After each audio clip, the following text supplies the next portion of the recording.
नमः शिवाय।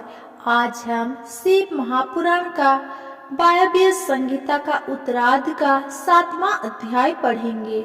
उससे पहले हमने पिछले अध्याय में पढ़ा था श्री कृष्ण की पुत्र प्राप्ति, शिव गुणों का वर्णन, अष्टमूर्ति का वर्णन, गौरी शंकर की विभूति, पशुपति ज्ञान योग, शिव तत्व वर्णन। आज हम पढ़ेंगे शिव शक्ति वर्णन। उपमन्यु बोले, हे श्री कृष्ण, परम ब्रह्मा परमात्मा शक्तिशाली और विलक्षण वाले एक ही रूप है। सूर्य किरणों के समान ही उनकी कीर्ति दिदीप्यमान है। इच्छा, ज्ञान और क्रिया रूप में उनकी अनेक शक्तियां विद्यमान है। इसी शक्ति के फलस्वरूप शिव पुरुष हुए और ज्ञानदायिनी आनंदमयी देवी पार्वती सूक्ष्म शक्ति कहलाई। प्रज्ञा स्तुति स्मृति रूपी शिव विद्या है।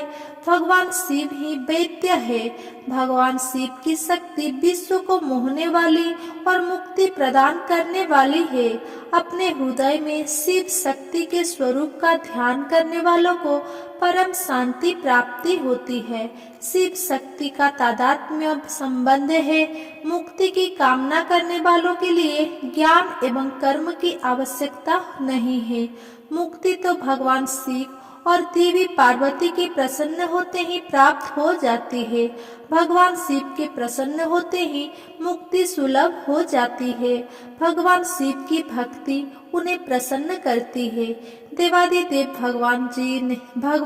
देवादिदेव महादेव जी में भक्ति भावना रखने वाले जीवों को मुक्ति मिल जाती है। सांग और अनंग दोनों सेवा भक्ति कहलाती है। सर्वेश्वर शिव की ध्यान साधना करने से समस्त कामनाएं पूरी हो जाती है। तप, कर्म, जप, ज्ञान, ध्यान और चंद्रायण व्रत तप है। परमेश्वर शिव का नाम जपते और चिंतन करने से भगवान शिव की कृपा प्राप्त होती है।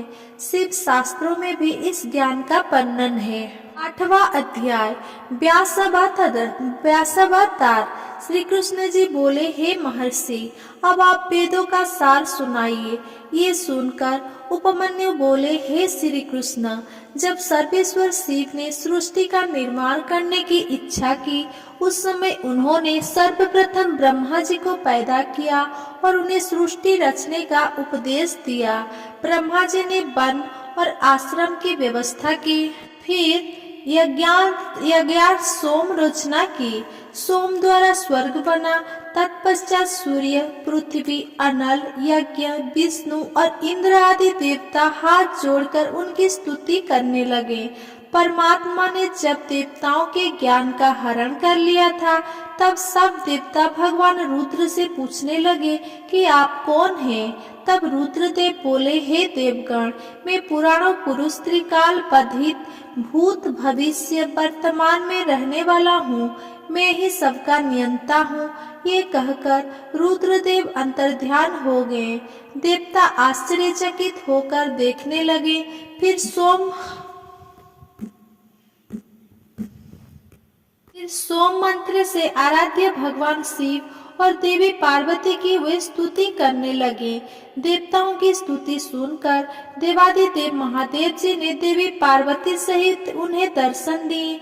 तब अपने सामने पाकर देवता उन्हें प्रणाम करने लगे और बोले, हे स्वामी, हमें अपने पूजन का विधान सुनाइए। ये सुनकर भगवान शिव ने अपने चतुर्मुखी तेज रूप का दर्शन कराया।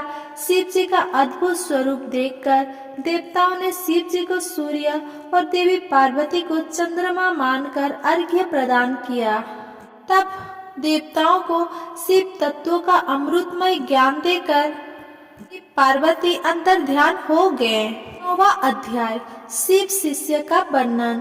श्री कृष्ण बोले, हे मुनिवर, मैंने सुना है कि देवादिदेव परमेश्वर शिव हर युग में लोक कल्याण के लिए अवतार लेते हैं।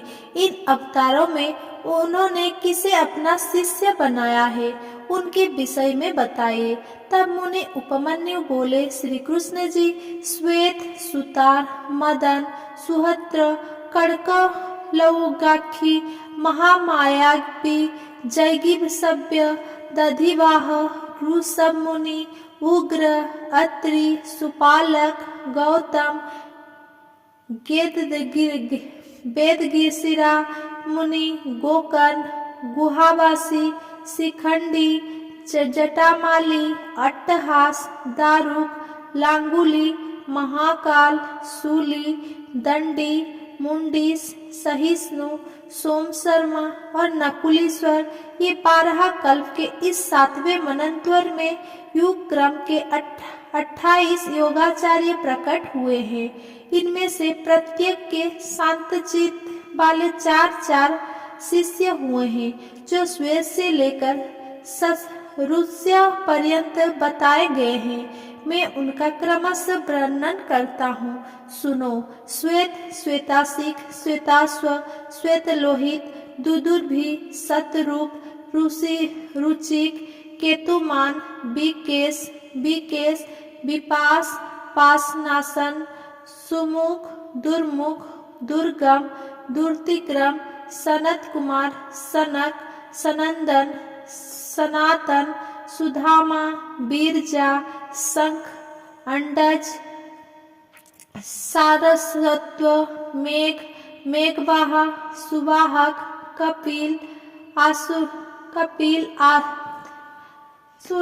पंचसिक बास्कल पराशर गर्ग भार्गव अंगीरा बलबंधु निरामित्र केतुश्रुंग तपोधन लंबोदर लंब लबात्मा लंबकेशक सर्वज्ञ समवृद्धि साध्य सिद्धि सुधामा कश्यप वशिष्ठ बीरजा अत्रि उग्र गुरुश्रेष्ठ श्रवण श्रविष्ठक कुणी कुणबाहु कुशीर केनेत्रक काश्यप उषान च्यवन बृहस्पति उतथ्य वामदेव महाकाल महानील वाजश्रवा सुबीर श्यावक यतीश्वर हिरण्यनाभ कैसल्य लोकाक्षी कुथुमी सुमंतु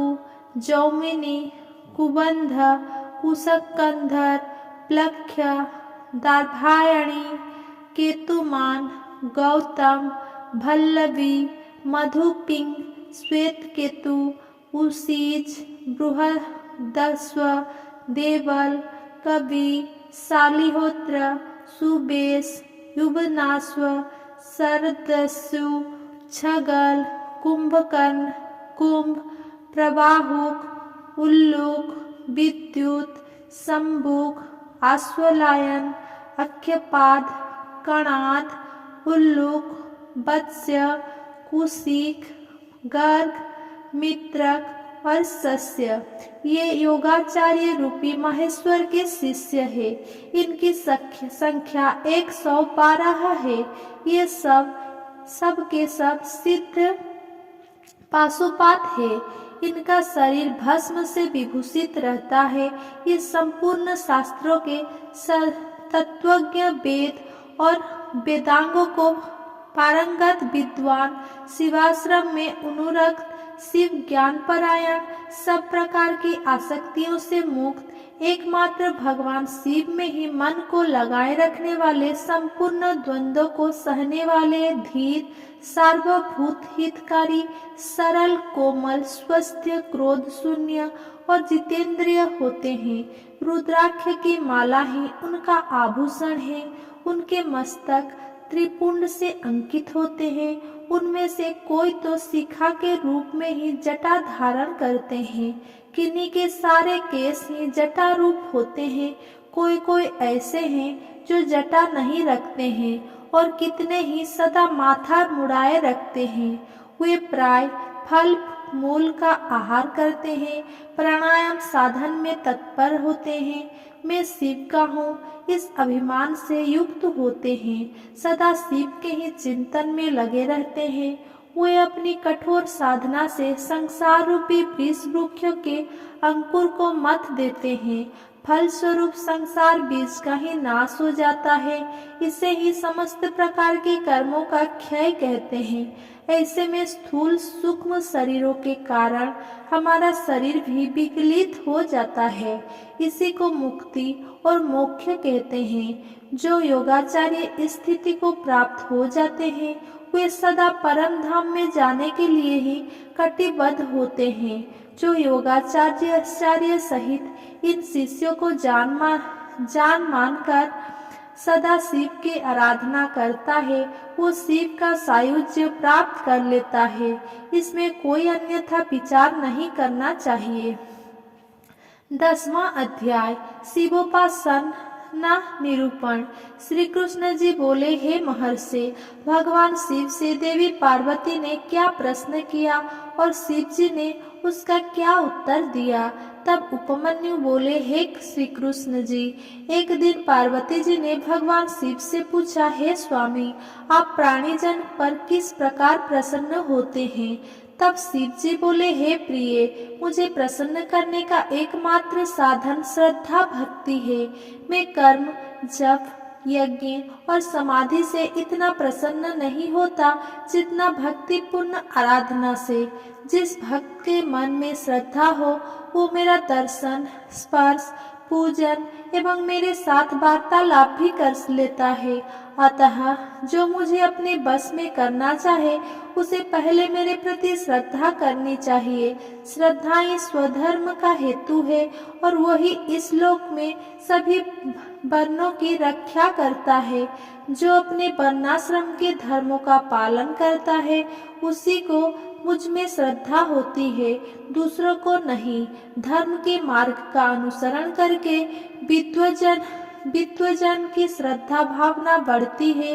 वे जीव जो एकाग्रचित होकर मेरा ध्यान करते हैं मेरी भक्ति को प्राप्त होते हैं। वन आश्रम पर चलने वाले जीव मोह माया और पापों से छूटकर शिवलोक को प्राप्त कर लेते हैं। उनकी आत्मा का उद्धार हो जाता है।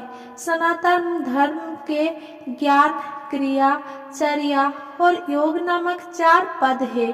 भक्ति पूर्वक साधना ज्ञान कहलाती है। 6 मार्गों से किए गए शुद्धि विधान को क्रिया कहते हैं।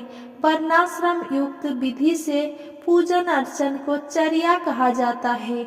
मेरी भक्ति में अपने हृदय को लगाकर अन्य वृत्तियों का निरोध करना योग कहलाता है। निर्मल हृदय से भक्ति पूर्वक ध्यान करने से 100 अश्वमेध यज्ञ का फल मिलता है। अपने इंद्रियों को बस में करने वाले विरक्त पुरुष को ही ज्ञान और मुक्ति प्राप्त होती है। तप, कर्म, जप, ध्यान और ज्ञान में ये मेरे भजन के 5 प्रकार है।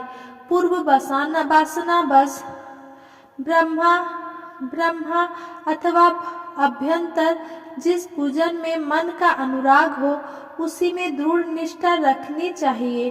बाहरी शुद्धि को शुद्धि नहीं समझना चाहिए। आंतरिक शुद्धि से ही आत्मशोधन होता है। भजन बाह्य हो या आंतरिक, दोनों में ही भाव होना चाहिए। प्रेम और समर्पण के बिना पूजन निरर्थक है। 11वां अध्याय ब्राह्मण कर्म निरूपण।